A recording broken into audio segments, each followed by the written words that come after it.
कल supreme court का फैसला आया जो खिलाड़ियों का धरना चल रहा था उसके संदर्भ में।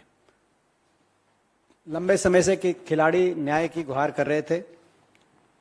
हम स्वागत करते हैं सुप्रीम कोर्ट के फैसले का और हम धन्यवाद करते हैं अपने संविधान निर्माताओं का, जिस सोच के साथ उन्होंने स्वतंत्र न्यायपालिका का गठन किया था। कल उस सोच पे मोहर सुप्रीम कोर्ट के फैसले ने लगाने का काम किया और दिल्ली पुलिस को निर्देशित किया एफआईआर दर्ज करने के लिए। ये न्याय की तरफ पहला कदम सुप्रीम कोर्ट के आदेश से बढ़ा इस प्रकरण में और इसीलिए हम सुप्रीम कोर्ट के फैसले का स्वागत करते हैं। उसके बाद आपने देखा दिल्ली पुलिस ने कल रात को दो एफआईआर दर्ज की हैं।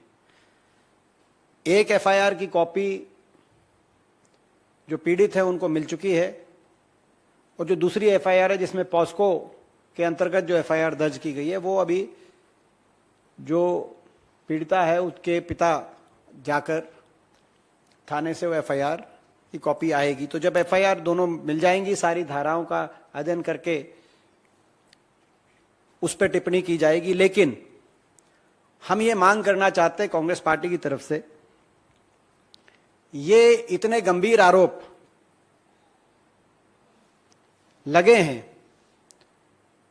भारतीय जनता पार्टी के एक सांसद पे, जो कथित तौर से अपने आप को बाहुबली बताते हैं, जिन पर 40 से ज्यादा अलग अलग धाराओं के तहत संगीन से संगीन अपराधों के मुकदमे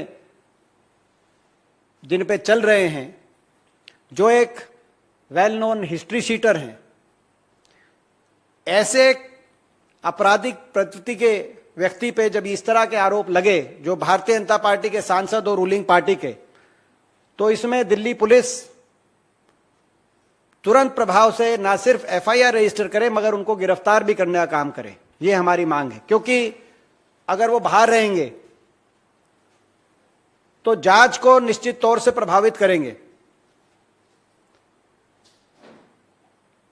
ऑलरेडी हमें खिलाड़ियों द्वारा जानकारी दी गई है कि तमाम जो पीड़िता थी, जो खिलाड़ी थी, हमारी बेटियां थी जो आगे आई इस मामले में, उनको और उनके परिवार पे दबाव बनाने के लिए तमाम प्रयास किए गए।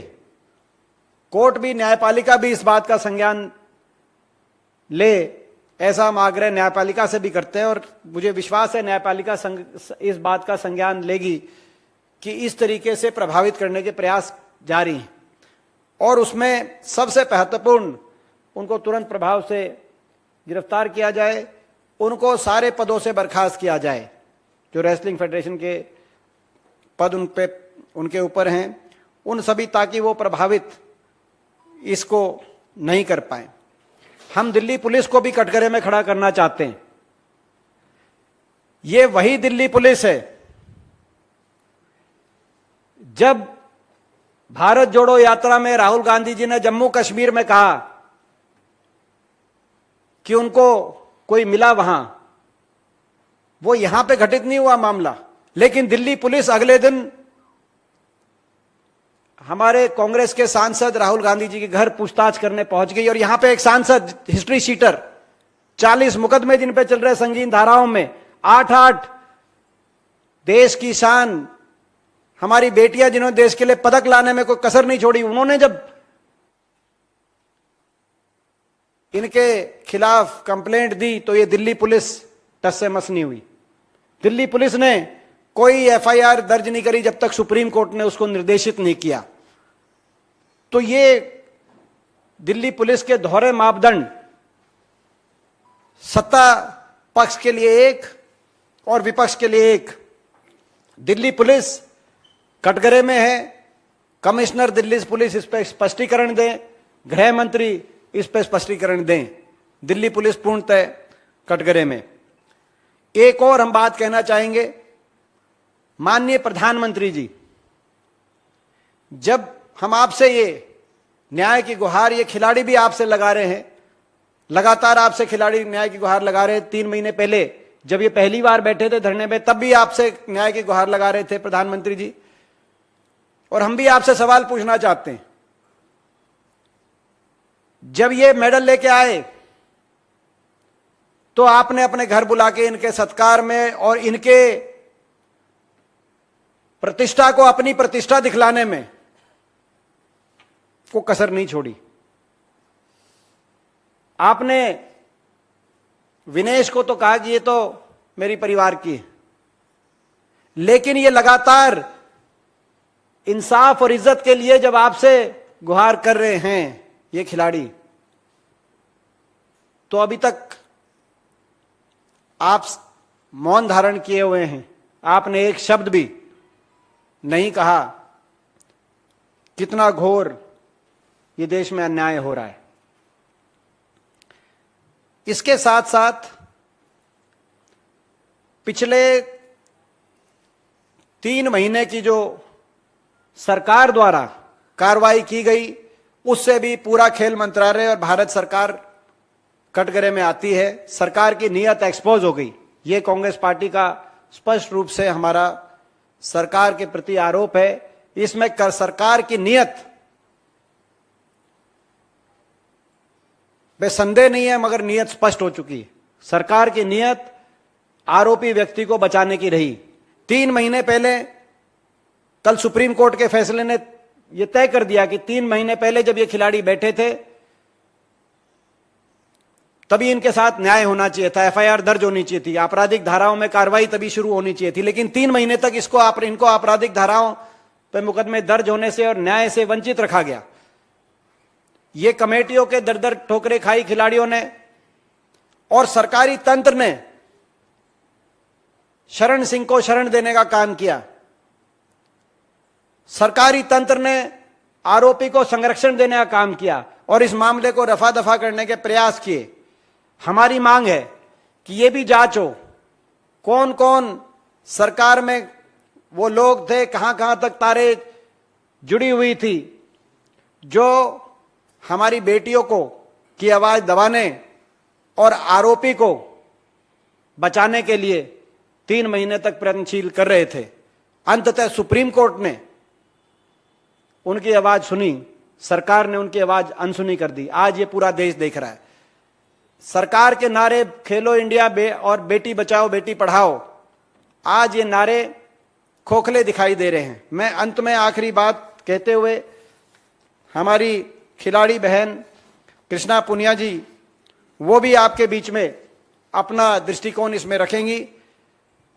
जो आरोपी व्यक्ति हैं उन्होंने अपने बचाव में इन खिलाड़ियों को एक प्रदेश का बताया, एक बैकग्राउंड का बताया, लगातार इस तरह के बयान दिए। पूरे देश को ऐसे बयानों पे आपत्ति है। खिलाड़ी किसी धर्म, जाति या प्रदेश का नहीं होता। देश की बेटी की इज्जत सारे देश की जो होती है, वो किसी धर्म, जाति या प्रदेश की बेटी की इज्जत अलग अलग नहीं होती। और दोषी और अपराधी की भी कोई धर्म, जाति या प्रदेश नहीं होता। अपराधी अपराधी है। ये हमारे देश के संविधान निर्माताओं ने संविधान दिया है। इसमें कोई दो राय नहीं है कि हरियाणा प्रदेश का खेलों में बेहतरीन प्रदर्शन रहा है, और केवल कुश्ती में ही नहीं, ये जो बृजभूषण जी बार बार बोलते हैं, अन्य खेलों में भी, बॉक्सिंग में अगर विजेंद्र जी मेडल लाते हैं तो गौरव की बात है पूरे देश के लिए। हो सकता है वो हरियाणा से हो। नीरज चोपड़ा जी अगर मेडल लेके आते तो पूरे देश को खुशी होती है। हो सकता है वो हरियाणा से हो।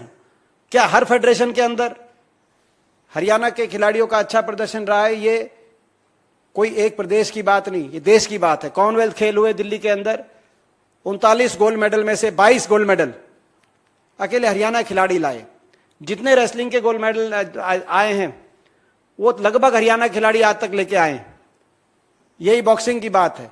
और यही आप किसी भी खेलों को, पिछले चाहे ओलंपिक की बात हो, कॉमनवेल्थ की बात हो, एशियाई खेलों की बात हो, हमारे प्रदेश के खिलाड़ियों ने बहुत बेहतरीन प्रदर्शन किया है। और हमें गर्व है कि कहीं ना कहीं हरियाणा के अंदर जो कांग्रेस पार्टी की सरकार थी, हुड्डा साहब के नेतृत्व में हुड्डा सरकार थी, उस समय की जो नीतियां थी पदक लाओ पद पाओ और खिलाड़ियों को प्रोत्साहन देकर आगे बढ़ाने की जो नीति थी, पदक लाओ पद पाओ, 3% खिलाड़ियों के लिए सरकारी नौकरियों में आरक्षण, गांव-गांव में खेल के स्टेडियम और हर स्कूल के अंदर स्पैट की प्रतियोगिता, उस नीति के बदौलत हरियाणा के नौजवान खेलों की तरफ आगे आए। प्रोत्साहन उनको हर खेलों में, केवल इसी में नहीं, हर खेल के अंदर हरियाणा के बहुत से खेलों में हरियाणा के नौजवान आगे आए। ये देश के लिए गौरव की बात है। ये हमारे लिए, इसमें हरियाणा को जिस तरीके से टारगेट किया गया बृजभूषण जी द्वारा, हम उस पर आपत्ति जताते हैं। हरियाणा ने किसका क्या बिगाड़ा है? हमने तो केवल देश के तिरंगे को अंतर्राष्ट्रीय पटल पे ऊंचा करने का काम किया है और कहीं देश के दुश्मन की छाती पे उस तिरंगे को गाड़ने का काम किया है, जो देश की फौज के अंदर आज सबसे ज्यादा हरियाणा का सैनिक जाता है। मगर इस बात से किसको क्या तकलीफ हो सकती है? मगर जैसे मैंने कहा, किसी भी बेटी की इज्जत किसी प्रदेश की, धर्म की, जाति की नहीं, पूरे देश की बेटी की इज्जत एक समान। कोई भी खिलाड़ी किसी धर्म, जाति, प्रदेश का नहीं, देश का होता है। और दोषी और अपराधी की भी धर्म, जाति देखी नहीं जाती। अपराधी होता है, ये देश का संविधान है। और इसीलिए हमारा पूरा समर्थन, और हम कांग्रेस पार्टी की तरफ से आज हमारी राष्ट्रीय महासचिव आदरणीय प्रियंका गांधी जी, वो भी आज सुबह धरने पे गई और धरने पर काफी देर उन्होंने खिलाड़ियों की पीड़ा को एक बड़ी बहन की तरह वहां पहुंच के सुना, उनके दर्द को, एक एक बात को गहराई से उन्होंने सुना और उन्होंने भी यही आश्वासन वहां पे दिया इन खिलाड़ियों को, हमारी बहनों को, हमारी बेटियों को, कि उनके न्याय के संघर्ष में पूरी कांग्रेस पार्टी एकजुटता से उनके साथ है।